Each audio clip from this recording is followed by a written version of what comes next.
যেন ভুরুদয়,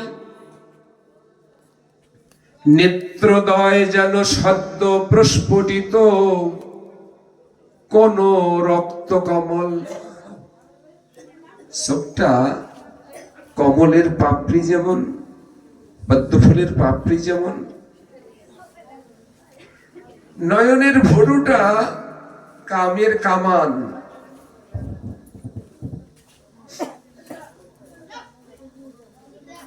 আর বদনখানা দেখে মনে হচ্ছে এই বদনের পানে তাকিয়ে থাকি সারা জনম। চরণের পানে তাকিয়ে বলছে সুবুদ্ধি রায়, নিমাই পণ্ডিত, তোমার চরণে ধরে প্রতিজ্ঞা করছি, তুমি আমাকে যে বিধান দাও আমি সেই বিধান মানব। যদি তুমি আমাকে মরতেও বলো আমি স্বেচ্ছায় প্রাণ ত্যাগ করব। এই বলে নিমাই পণ্ডিতের শরণাত্ম সমর্পণ করে বললেন, প্রভু আমি এসেছি আপনার কাছে একটা বিধানের জন্য। ব্রাহ্মণরা বলেছেন আমাকে নাকি তপ্ত ঘি খেয়ে প্রাণ বিসর্জন দিতে হবে। নিমাই পণ্ডিত বললেন, রাজা তুমি যদি মারাই যাও তোমার আত্মা তো প্রেতাত্মা হয়ে যাবে, তোমার আত্মার তো উদ্ধার হবে না। আমার বিধান কি তুমি মানবে রাজা? সুবুদ্ধি রায় বলল, ঠাকুর তোমার বিধান আমি মানবো, তুমি যা বলো আমি তাই করব। নিমাই পণ্ডিত বিধান দিলেন, রাজা মরতে তো হবে তোমার না। পণ্ডিতরা বিধান দিয়েছেন, ইহা হইতে হে রায় তুমি যাহ বৃন্দাবন। সুবুদ্ধি, মরা বাদ দিয়ে তুমি বৃন্দাবন যাও। ইহা হইতে হে সুবুদ্ধি রায় তুমি যাহ বৃন্দাবন।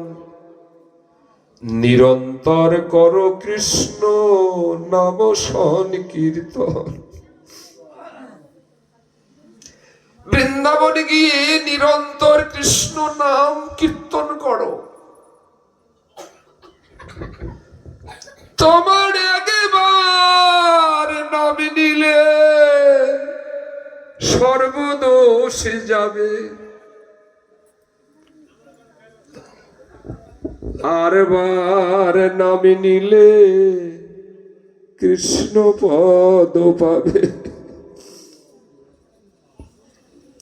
সুবুদ্ধি, তুমি বৃন্দাবনে গিয়ে একবার যদি কৃষ্ণ নাম বদনে নাও তোমার দেহ থেকে সমস্ত পাপ দূরীভূত হয়ে যাবে। একবারের পরিবর্তে যদি আর একবার কৃপা করে নাও তুমি রাধা গোবিন্দের কৃপা পাবে, রাধা গোবিন্দের চরণ পাবে। সুবুদ্ধি রায় নয়ন জলে ভাসতে লাগলেন, ঠাকুর আমি পেয়ে গেছি, ঠাকুর আমি পেয়ে গেছি। আমার পরামর্শদাতা আমি পেয়ে গেছি ঠাকুর, আমার পরামর্শদাতা আমি পেয়ে গেছি। এই জন্যই তো তোমাকে বলে তুমি কাঙালের ঠাকুর।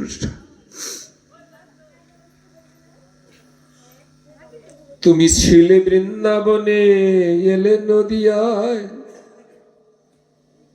বৃন্দাবনে সাধে কি রাধা রানী তোমার চরণ ধরে বলেছিল, বধূ হে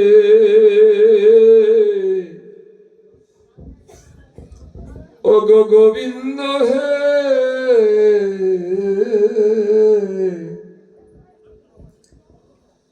কি বলিব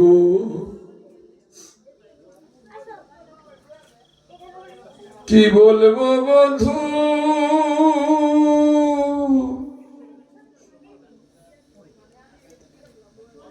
তোমার রাঙা পায় গোবিন্দ তোমার রাঙা পায়ে আমি কি বলবো?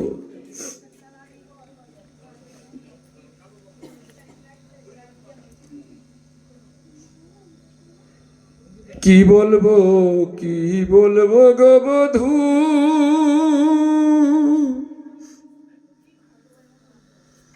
তোমার রাঙা পায়, তোমার রাঙা পায় আমি কি চাই